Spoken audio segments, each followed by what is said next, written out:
हैदराबाद के जवाहर नगर थाना क्षेत्र की रहने वाली अंजू घर घर जाकर झाड़ू पोछा और बर्तन धोने का काम किया करती थी। लेकिन आज से पहले उसकी जिंदगी ऐसी नहीं थी। कुछ समय पहले पति की मौत के बाद घर की सारी जिम्मेदारी उन पर आ गई, क्योंकि घर में 2 बेटियां थी और उनमें से जो सबसे छोटी बेटी थी अभी पढ़ाई कर रही थी। अब होता यह है कि जैसे ही अंजू के पति की मौत हुई, अंजू ने घर की सारी जिम्मेदारी अपने कंधों पर उठा ली। फिर कुछ समय बाद जब बड़ी बेटी ने देखा कि माँ अकेले काम करके पूरा घर चला रही है, तो उसने भी काम करना शुरू कर दिया और अब धीरे धीरे घर के हालात ठीक होने लगे थे। घर की 2 महिलाएं दिन रात मेहनत करके घर की सबसे छोटी बेटी को पढ़ाने लिखाने की कोशिश में लगी हुई थी। सुबह दोनों काम पर निकल जाती थी और देर शाम तक घर पहुंचती थी। लेकिन फिर 2024 की एक शाम उनके घर में कुछ ऐसा होता है जैसा उन्होंने कभी सोचा भी नहीं था। 2024 की शाम को जब अंजू अपने घर पहुंची तो घर के बाहर का दरवाजा देखकर उसे बड़ा अजीब लगा। घर का मेन डोर खुला हुआ था। उसे लगा कि कहीं चोर वगैरह तो नहीं घुस गया है। अब उसने धीरे से दरवाजा खोला और जैसे ही घर के अंदर दाखिल हुई, उसे घर के कमरे से कुछ अजीब सी आवाज आने लगी। इनमें से एक आवाज उनकी सबसे छोटी बेटी की थी। वो धीरे धीरे कमरे के पास गई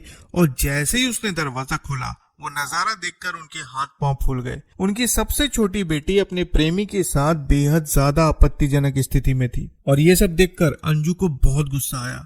उसने उसी वक्त घर का दरवाजा बाहर से बंद कर दिया और फिर फौरन पुलिस को खबर दी। अब कुछ ही देर में पुलिस मौके पर पहुंची। उन्होंने सबसे छोटी बेटी के प्रेमी मोंटी को गिरफ्तार किया और पॉक्सो एक्ट के तहत कार्रवाई की, क्योंकि लड़की अभी नाबालिग थी। अब मोंटी तो जेल चला गया, लेकिन इसके बाद अंजू ने अपनी बेटी को बहुत डांटा और उसी वक्त घर की बड़ी बेटी भी आ गई। अब जब घर की सबसे बड़ी बेटी को इस बारे में पता चला, तब उसने अपनी छोटी बहन को समझाया। उसने कहा कि तुम्हारी उम्र ये सब करने की नहीं है, अभी तुम सिर्फ पढ़ाई और लिखाई पर ध्यान दो। अब उस समय वो किसी तरह से मान गई और बिल्कुल शांत रही। वहीं दूसरी तरफ मोंटी अब जेल काट रहा था, लेकिन फिर पूरे 50 दिनों तक जेल में रहने के बाद उसे जमानत मिल गई और वो जेल से बाहर आ गया। लेकिन जेल से बाहर आने के बाद भी वो नहीं सुधरा। उसने फिर से अपनी नाबालिग प्रेमिका से संपर्क किया और फिर से इनका मिलना जुलना शुरू हो गया। अब होता यह है कि धीरे धीरे साल 2024 का वक्त बीत जाता है और फिर 2025 के जनवरी महीने में एक दिन जब अंजू काम करके घर पहुंचती है, तो उसे फिर से वही नजारा देखने को मिलता है जो उसने पिछले साल देखा था। घर में अंजू की सबसे छोटी बेटी फिर से अपनी प्रेमी के साथ बेहद ज्यादा आपत्तिजनक स्थिति में थी और इस बार अंजू का गुस्सा 7वें आसमान पर पहुंच गया था। वो फिर से घर का दरवाजा बाहर से बंद कर देती है और पुलिस को खबर करती है। अब इस मामले में फिर से मोंटी को गिरफ्तार किया जाता है, लेकिन कुछ ही समय बाद वो फिर से जेल से बाहर आ जाता है। लेकिन इस बार वो गुस्से की आग में जल रहा था। उसे इतना समझ में आ गया था कि अंजू के रहते उसे उसका प्यार कभी नहीं मिलेगा और इसलिए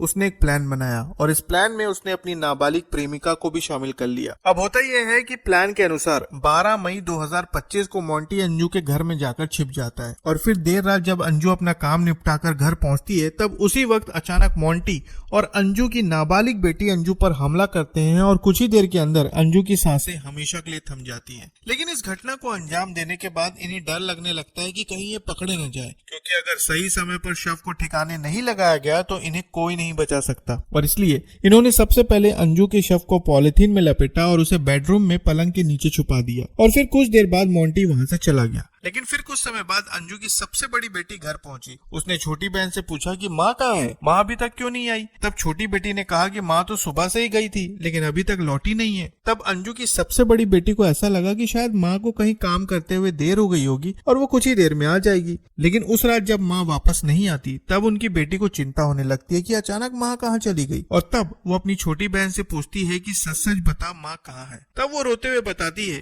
कि तुम्हें मेरे अफेयर से तो बहुत ज्यादा दिक्कत थी, लेकिन तुम्हें एक बात नहीं बताना चाहती थी, लेकिन अब बताना पड़ेगा। असल में माँ का भी अफेयर चल रहा था और वो शायद किसी और के साथ घर से भाग गई है। अब ये बात सुनकर बड़ी बेटी को बड़ा अजीब लगा, क्योंकि उसे ऐसा कभी भी महसूस नहीं हुआ था कि उसकी माँ का कहीं अफेयर चल रहा है। लेकिन जिस तरह से छोटी बहन ने अपनी बड़ी बहन को ये सारी बातें बताई, उसे विश्वास हो गया कि शायद वाकई में माँ किसी के साथ घर से चली गई है। हालांकि बड़ी बेटी इस बात को सुनकर बेहद ज्यादा सदमे में थी, लेकिन फिर अगली सुबह वो अपने काम पर निकल जाती है। अब बड़ी बहन के जाते ही मोंटी फिर से घर में आता है और अब दोनों ये सोचने लगते हैं कि शव का क्या किया जाए। आखिरकार ये प्लान बनाया जाता है कि शव को कहीं पर भी ले जाने की कोई जरूरत नहीं है, इसे बेडरूम में ही गड्ढा खोदकर दफना देते हैं, किसी को शक भी नहीं होगा। फिर मोंटी और उसकी नाबालिग प्रेमिका दोनों घर के बेडरूम में गड्ढा खोदते हैं और उसमें अंजू के शव को दफना दिया जाता है। उसके बाद ऊपर से सीमेंट डालकर उसे अच्छी तरह से पैक कर देते हैं। अब होता यह है कि बड़ी बहन जब घर पहुंचती है, तब वो देखती है कि घर के बेडरूम की फर्श पर सीमेंट का काम हुआ है वो छोटी बहन से पूछती है कि ये सब तुमने क्या किया। वो कहती है कि असल में घर में बहुत सारे चूहे हो गए थे और उन्होंने बहुत सारे गड्ढे कर दिए थे, इसलिए मैंने इनमें सीमेंट भर दिया है और अब चूहे नहीं आएंगे। वो कहती है ठीक है, अच्छा काम किया। अब इसी तरह मोंटी और उसकी नाबालिग प्रेमिका पूरी तरह से निश्चिंत हो जाते हैं और बड़ी बहन को अब यही लग रहा था कि शायद उनकी माँ सही में किसी के साथ घर से भाग गई है। धीरे धीरे कई महीने बीतते हैं और अब बिना किसी रोक टोक के मोंटी अंजू के घर आना जाना शुरू कर देता है। हैरानी की बात यह थी कि दोनों उसी बेडरूम में मिलते थे जहां पर अंजू को दफनाया गया था, और जहां पर अंजू दफन थी उसके ऊपर बकायदा बिस्तर लगा हुआ था जिस पर अब दोनों खुलकर संबंध बनाते थे। लेकिन फिर धीरे धीरे समय बीता और आखिरकार मोंटी की नाबालिग प्रेमिका प्रेग्नेंट हो गई, जिसके बाद मोंटी ने अपनी प्रेमिका के साथ मंदिर में शादी कर ली। अब जब दोनों की शादी हुई तो बड़ी बहन ने भी इन दोनों की शादी को स्वीकार कर लिया और फिर दोनों अपना शादीशुदा जीवन बिताने लगे। लेकिन फिर होता यह है कि घर में पैसों की कुछ जरूरत पड़ने लगती है। तब अंजू की सबसे बड़ी बेटी और उसकी छोटी बहन को याद आता है कि माँ एक चिटफंड कंपनी में पैसे जमा करती थी और अगर वो पैसे मिल जाए तो उनकी जरूरत पूरी हो सकती है। इसके बाद ये दोनों उस चिटफंड कंपनी में जाते हैं और उनसे कहते हैं कि उनकी माँ 12 मई से लापता है, उनका कुछ भी पता नहीं चल रहा, तो आप एक काम कीजिए, उनके जो पैसे जमा है आप वो हमें दे दीजिए क्योंकि हमें बहुत ज्यादा जरूरत है। तब चिटफंड कंपनी के लोग कहते हैं कि हम ऐसा किसी को भी पैसा नहीं दे सकते, आप एक काम कीजिए, आप सबसे पहले थाने में जाकर उनकी गुमशुदगी की रिपोर्ट दर्ज करवाइए, फिर हम देखते हैं कि इस मामले में क्या किया जा सकता है। अब होता यह है कि इस मामले में अंजू की जो सबसे बड़ी बेटी थी वो 17 अक्टूबर 2025 को थाने जाकर अपनी माँ की गुमशुदगी की रिपोर्ट दर्ज करवाती है और फिर जैसे ही पुलिस के सामने ये मामला आता है पुलिस अपनी जांच शुरू कर देती है। इसी तरह कुछ मीडिया खबरों में ये भी कहा जा रहा है कि अंजू के पास एक स्कूटी हुआ करती थी जिसे मोंटी और अंजू की सबसे छोटी बेटी बेचने की कोशिश कर रहे थे, लेकिन जब कागजात की बात आई और नाम ट्रांसफर की बात आई तब ये मामला शक के दायरे में आ गया और धीरे धीरे पुलिस को इसके बारे में पता चल गया। अब जब ये मामला पुलिस के सामने आया तो पुलिस ने छोटी बेटी का बयान लिया,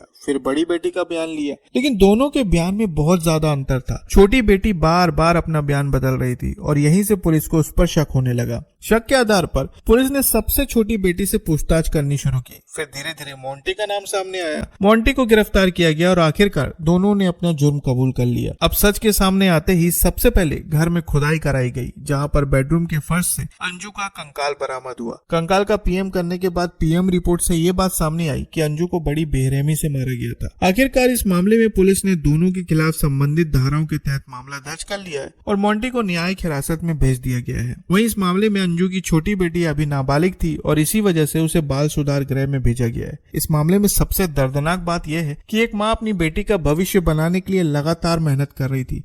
पति के जाने के बाद भी उसने हार नहीं मानी और घर की सारी जिम्मेदारी अपने कंधों पर उठा ली, लेकिन इसके बाद भी उनकी छोटी बेटी ने उनके साथ जो किया वो शायद कोई नहीं भूल पाएगा। आप इस मामले में क्या कहेंगे कमेंट में जरूर बताएं और ये भी बताएं कि आप कौन से शहर से इस वीडियो को देख रहे हैं। फिर मिलते हैं साथियों बिल्कुल एक नई वीडियो के साथ, तब तक के लिए आपका बहुत बहुत धन्यवाद।